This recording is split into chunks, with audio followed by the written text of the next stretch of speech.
Hello, today we will be focused on a topic that is an emerging and ambitious vision for our economy, and it is about the regenerative economy and how advanced technologies can be the enablers to meet that vision. This is a very important topic also for fintech innovation and beyond that.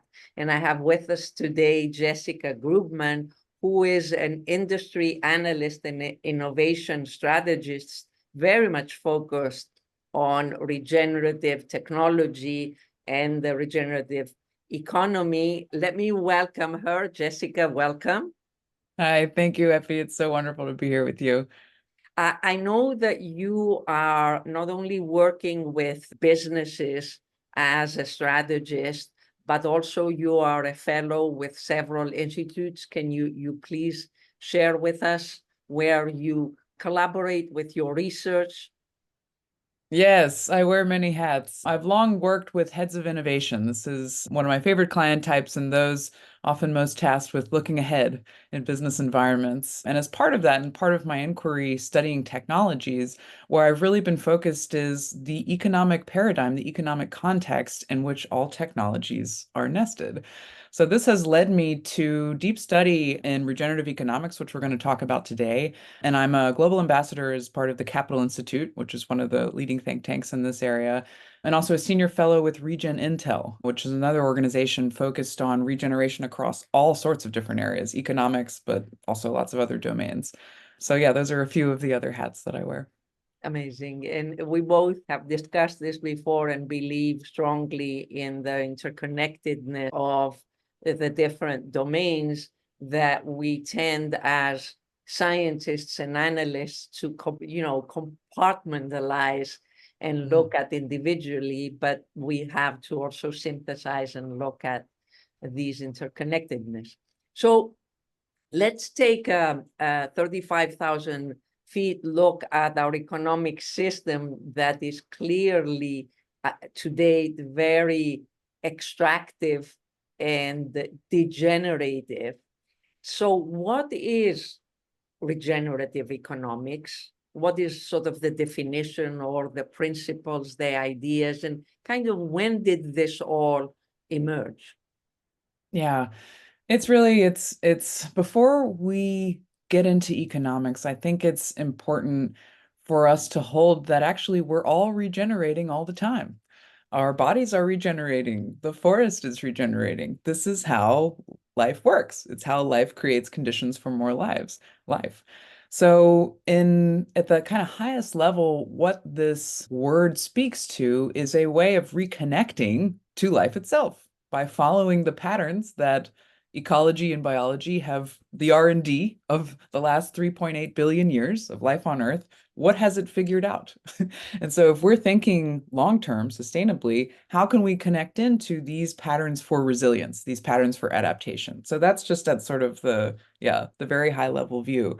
Now, as you mentioned, this is fundamentally about shifting away from models that are rooted in harm, that are rooted in extraction. Regenerative is life-giving. It is about restoring and building rather than exploiting and destroying.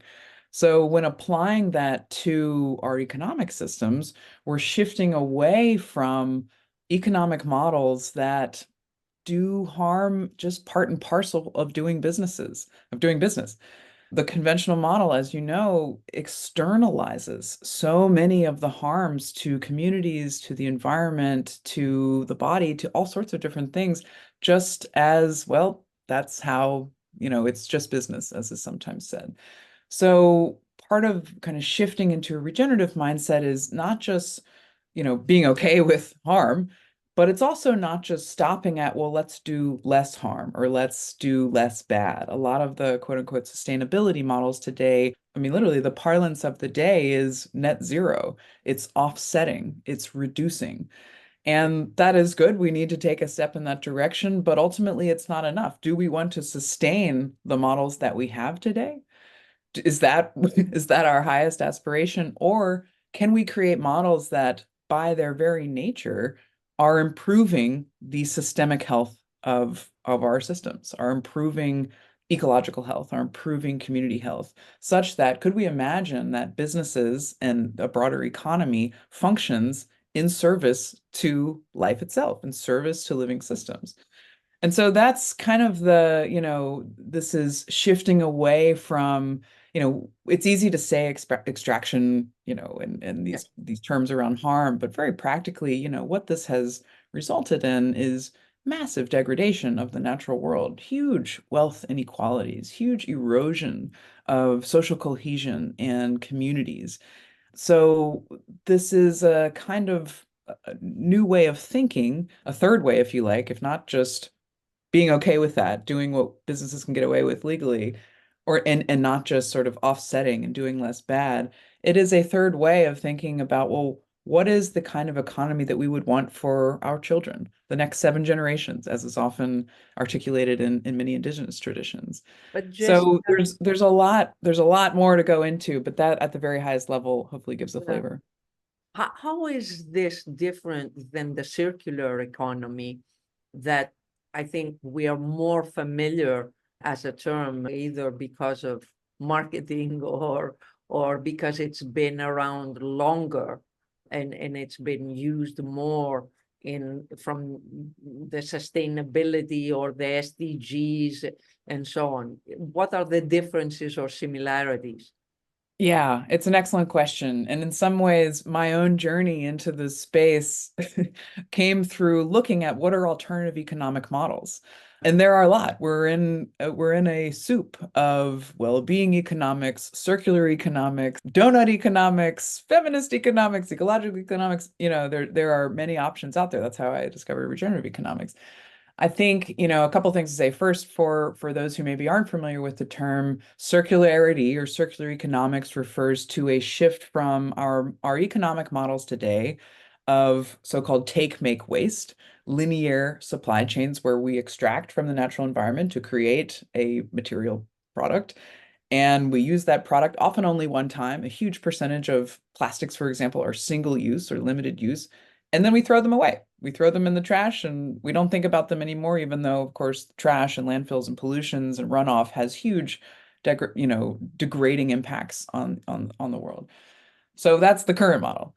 Circularity aims to close the loop. It aims to essentially maintain and recirculate the value of resources, of material products and those processes for as long as possible. So in doing so, reducing waste because you're putting it back into that circle, strengthening supply chains by doing so, often creating new revenue models, and regenerating nature by not constantly extracting for virgin material. So that's circularity in a nutshell.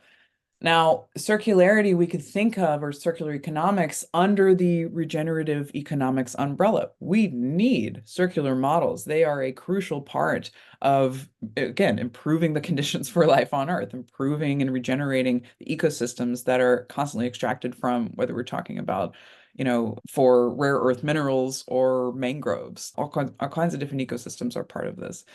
But that's not the end of the story. Of course, we're also talking about social systems. We're talking in a regenerative economics context around how can we support poverty alleviation, around renewable energy, around improved access to healthcare, around regenerative agriculture, right? New forms of actually deriving the products that we eat or use for other things. Around urban design, how do we think about cities and the design of cities? New models for public goods, for commons, new policies that promote social and economic justice. So you can see here there's a far wider aperture to the agenda, if you like, of a regenerative economic paradigm where circularity is one. Yeah. Now, second thing I'll say on that is this regenerative economics thing may sound kind of aspirational or even utopian, but this is actually very much rooted in science and the current ecological biological consensus, which by the way continues to reiterate traditional wisdom traditions or ecological and indigenous wisdom traditions. But what we are talking about when we talk about regenerative economics is an economics that is designed around the principles of living systems. Now, one of those principles is circulation. Again, our bodies have to circulate nutrients and blood all the time, or else we wouldn't be alive. So circular economy also is part of that. And there's much more to this as well, but you can think of improving the circularity of not just materials and goods, but also of energy and even information in our digital ecosystems as part of that design paradigm as part of improving the circulation of the economy rather than what we have today, which is a lot of stuckness. We have a lot of linearity and we have a lot of capital stuck in certain places. We have a lot of products stuck in certain places. We have a lot of service fragmentation. It's very stuck. There is relatively low circulation compared to this kind of broad ecosystemic or global circulation that we're trying to get to. As I hear you explain all this, Jessica, I'm thinking it's easy for all of us to understand the circular economics within the manufacturing industry, right? But when we go to the services industry, and I'm thinking, financial services as an example, and there's many others,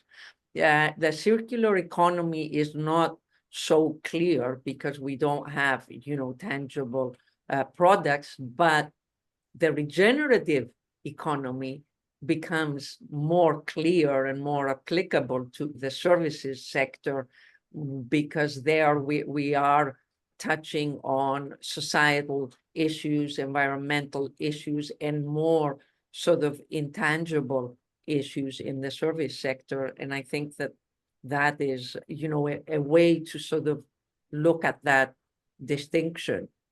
Do you agree? And would you say that some of the service industries are behind on this mindset of the regenerative economy? It's easier to grasp it in the manufacturing or the agriculture or those areas?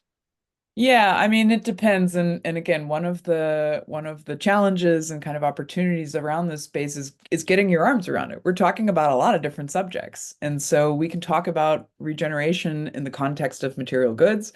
We can talk about it in the context of agriculture. We can talk about it in the context of financial services and many more, right? I think, when it comes to financial services, there are, it's not so much that they're further behind any particular industry. I mean, it's certainly true that we're seeing a lot of uptake in some of the more material industries, particularly around like fashion, retail, but architecture, but increasingly in areas around travel and indeed in finance and technology as well, which again kind of bridges the worlds of both material and service and obviously information.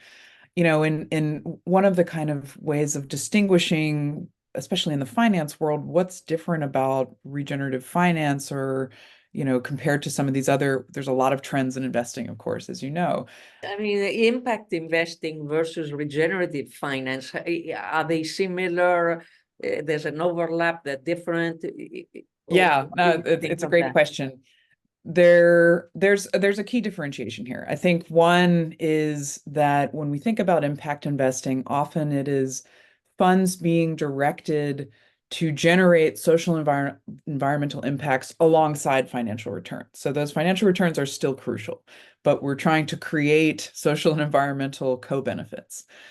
I think a what regenerative finance is seeking to do is to look beyond the notions of profit and growth, where that's fantastic if it occurs, but to recenter that long-term health and resilience. And again, through financial activities that benefit through regenerative principles, social and ecological impacts. There's a quote. In fact, actually, I have this quote. I think this articulates this difference really well. This is a quote from Jasper van Brakel, the CEO of RSF Social Finance. What he says is that the difference between the regenerative approach and the traditional approach is that success in traditional conventional finance is defined by financial return on capital. Positive or social environmental impacts, if they occur, are a byproduct. In regenerative finance, the goal is to make positive change possible with the financial return as a byproduct. Regenerative finance sees money as a means, not an ends. It's about circulation, not accumulation. So again, back to that circulation piece. And this is a little bit, maybe a lot of bit of a mindset shift in the services industry, perhaps mostly in the financial services industry. any examples that you can share with us in fintech, in blockchain, in that kind of world where, we're moving to Yeah.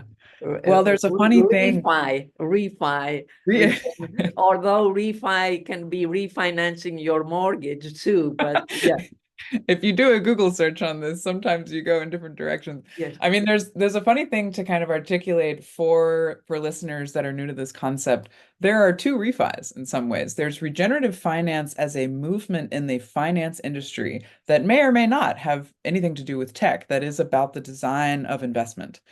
And that, there are interesting examples there from, for example, like Triodos Bank is working in this of developing positive screening criteria for what they invest in. It's another group as opposed to just negative screening criteria. There's another organization called the Beneficial State Bank, who again is designing these criteria for uplifting low to moderate income populations. And something like 80% of their lending portfolio was designed to support sectors that impact communities and planet. So again, that's kind of in the traditional finance world, these new models, these new metrics, these new designs, these new kind of pillars for how we measure and think about coordination across stakeholders. And then there's on the other side, although there's growing pollination between the two, but on the other side, there's refi, as in hashtag refi, as in a movement in the Web3 space, a movement that is essentially combining these concepts of bringing regenerative principles into finance with the evolution of the internet, where these capabilities or these metrics or these approaches to governance and cost allocations and lending allocations can be built on top of blockchains and smart contracts, where, essentially we are encoding, as we can now do with digital assets, ways where it pays to regenerate, new incentives for regenerating, again, social ecological systems. The other benefits, of course, on the Web3 side are improving, distributed power through decentralized models, are making, as we have examples in remittances, this more accessible, lower costs barriers to more people around the world, improving interoperability, which back to living systems principles, biodiversity, for example, different constituents needing to work together across geographic boundaries, across domain boundaries. This is crucial. So there's some of the kind of core design benefits on the Web3 side that really lend themselves, transparency is another one, to creating these kinds of new models. So on the refi side, what you see are a few different classes. I've been kind of analyzing this Web3 answer to regenerative finance. And on the one hand, you have kind of taking DeFi infrastructure, the new kind of distributed architectures, and asking what are coins, what are assets, what are, digital products that could incentivize the regeneration of natural systems. And I'll talk about some examples of those. Then you also have a big movement around public goods, digital public goods. So how do we take one of the best examples that we have today is open source. That's a fantastic example of an open commons that anyone can participate in, build on top of, derive, etc. So how could we take open source and use that as a way of aligning it and the tools and code bases that we build on top of it to support the health and resilience of ecosystems? That's another whole area of refi. And then the third is really around that circulation piece. How do we unstick capital and keep it in circulation, just as sort of crypto has allowed us to do in a much more distributed way? Again, this is very emergent stuff. There are still plenty of risks around these technologies, but this is sort of the growing movements within the refi space. And around that, I mean, it's a blossoming of different kinds of innovations happening, some of which, for example, Gitcoin, this is a crowdfunding collaboration platform that coordinates stakeholders to fund and innovate digital public goods, often using open source. They've developed unique, algorithms for essentially ensuring that not the whales tip the scale, ensuring that the number of lenders actually, if there's far more lenders in a project, then that project goes to the top, rather than if one lender with a lot of capital can kind of tip the scales. So again, using the kind of digital tooling and algorithms to balance that out, to balance that kind of influence out. To date, they have raised over 65 million, relatively good-sized project, 3.8 million unique donations, and something to the tune of 4,000 unique projects all around the world, focused on decentralized finance, focused on open source, focused on digital public goods, also working with organizations like the WHO, the World Health Organization, the Internet Archive, Electronic Frontier Foundation. So some really interesting, albeit digital public goods, but nonetheless kind of proving out this concept that this is possible in a Web3 environment. Another example that I just think is brilliant is an organization called Regen Network. What they are doing is essentially like using blockchain to create a digital infrastructure for the creation of what they call eco credits. So we might know of carbon credits. There's a lot we can say on carbon credits, but that core concept of being able to design and collectively agree upon what constitutes a value metric to improve. They do work in soil health, in water tables, even in the population of jaguars, very localized forms of eco credits.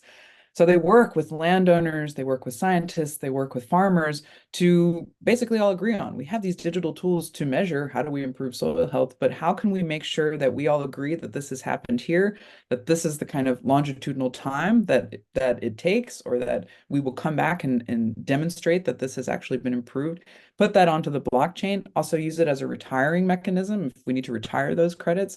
Regen Network is really doing this work in a very localized context, so allowing for the design of these localized eco credits because different bioregions, different places are going to have different needs. They're going to have different elements that they need to regenerate. And so Regen Network is essentially trying to create that localized ability to do so, and then using the blockchain Web3 infrastructure to scale it, to grow it across different localities, and enable that transparency part in the meantime. And then I just have to throw in these because there's a few other kind of more interesting innovations happening. You might have heard of impact to earn. These organizations like StepIn, I think Sweatcoin is another. These are lifestyle apps that are incentivizing people to work out and offering coinage as part of that. Is there something there around improving the health of folks who are voluntarily buying into this? They want to do this, but creating a kind of coin as part of that. There are games. There's a game called Wild Chain, which is tokenizing, the improvement of by playing a virtual game, actually improving, sending the funds that are generated from the tokens to conservation efforts in specific localities around the world. Yeah. And many more. There are lots of examples we can continue to talk through, but hopefully that gives a flavor of just It the does. wonky wild world of Web3 refi. And it's amazing, through what you've discussed, and obviously if we had more time, we would discuss more, but it really shows how broad this regenerative economy concept and vision is, and how it touches on so many aspects and needs or encompass several innovations that initially one would think they're unrelated, the tokens in Web3, and we realize that they are all enablers and can be part of creating this big vision. As Yeah. you were saying earlier, coming across these different silos, coming out of the reductive tendencies that we have to put things in boxes and then study them in those boxes, and then everything else is irrelevant. That's also kind of baked into this systemic approach, to this circulation approach, to the relationality of all of our businesses, technologies, sectors. It's all in relationship to everything else. I mean, think of food as an example. And this has always been what excites me about innovation, is that it's not really creating new, it's taking existing pieces and putting them together in novel ways. So I find this regeneration concept, someone who works in innovation, so ripe for innovation because it's inherently looking across and it's inherently asking, well, what might we draw from over here that could really support this over here in a way that we would have never thought of before? Just like tokenization, which has risks, of course. But just like, this kind of atomizing through digital and then quantifying and valuing things that we haven't been valuing, for example, soil health or air quality. Yes, yes. Anything that we can measure blockchain technology allows us to improve it if we choose to do that, right?